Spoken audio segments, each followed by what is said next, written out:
तो मो वैकुंठपुर सब अच्छी किंतु सत्संग नहीं बोलिए भक्त वत्सल भगवान की तेणु जोटी सत्संग अच्छी सेठी हनुमान अच्छी सेठी पाई रामचरित मानस रे संत तुलसीदास कहले हे राम द्वारे तुम रघुआरे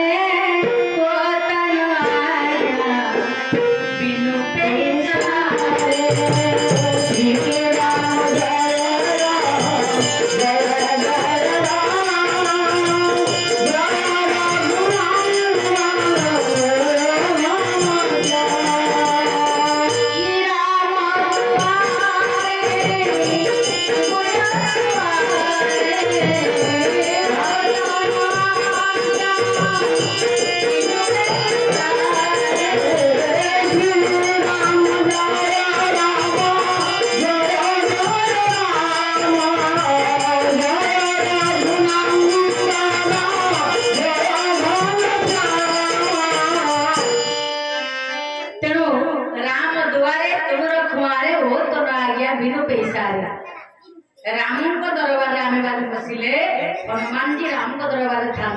जी हनुमान जी राम को कथा विरत पश्चातपद हम से हनुमान चापड़ा खाइब देखिए आज्ञा स्थले स्थले जगह जगह देखिए मंदिर मंदिर हनुमान हाथटा एमती अच्छी कहीं प्रभु को कहले जो गुंडीची मूषा बालीबंध सेतु बांधिले ठाकुर सागर में गुंडीची मूषा कौन कला पानी गड़ पानी बुड़ पानी गड़ से बंध उपर सेतु बंध उपर झाड़ी हम एमती अनेक कार्य थाए देखला माकड़ माने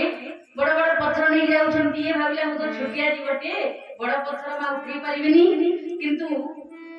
मो द्वारा यथा संभव मु कार्य प्रभुर कार्य संपादन करी गुंडीची मूषा ना ये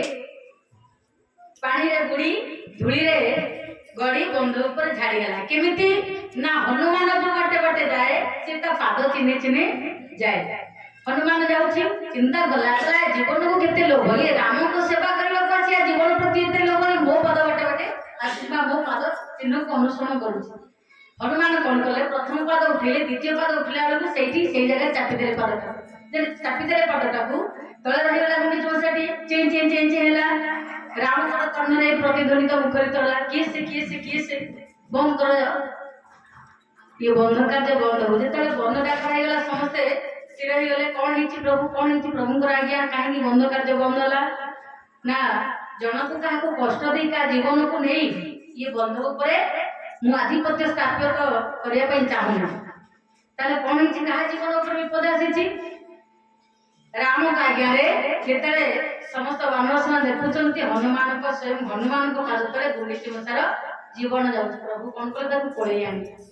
हाथे धरिले ताको आउंसी देले कौन हिची आउंसी देले ब्रह्मर सत्ता पाइला ब्रह्मर स्पर्श पाइला जो निर्जीव प्राणटा सजीव रे उठिला तेणु जड़ भी चेतन हो जाए जेतले ब्रह्मकर संस्पर्श रे जीव आसे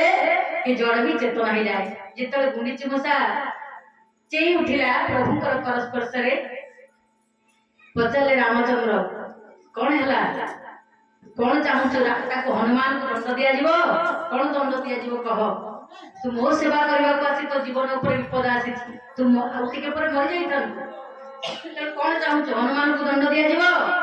प्रभु कार्य रे जे व्याघात सृष्टि करे से दंड पाइबा योग्य एठी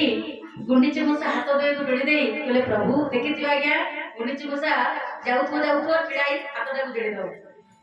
तार से आगाल रही आसी प्रभु को पाखो गुंडीची मूषा कहला प्रभु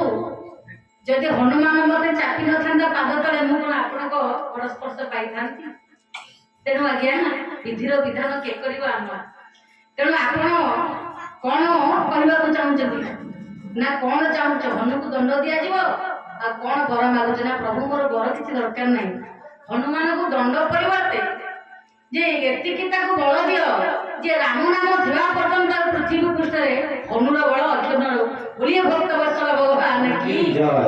तेनु भक्ताधीन भगवान एटी गुंडीची मूषा वर मागिला जेतिकी रे हनुर बल अछि ताकू कोटि कोटि गुणे बल हे अतुलित बल राम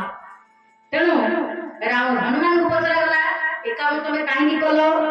हनुमान कहले मो प्रभु का कार्य करबा को आसी जे जीवन प्रति लोभ करी पश्चाताप न करे हनुमान को मारि दबो बोलिए भक्त वत्सल श्री राम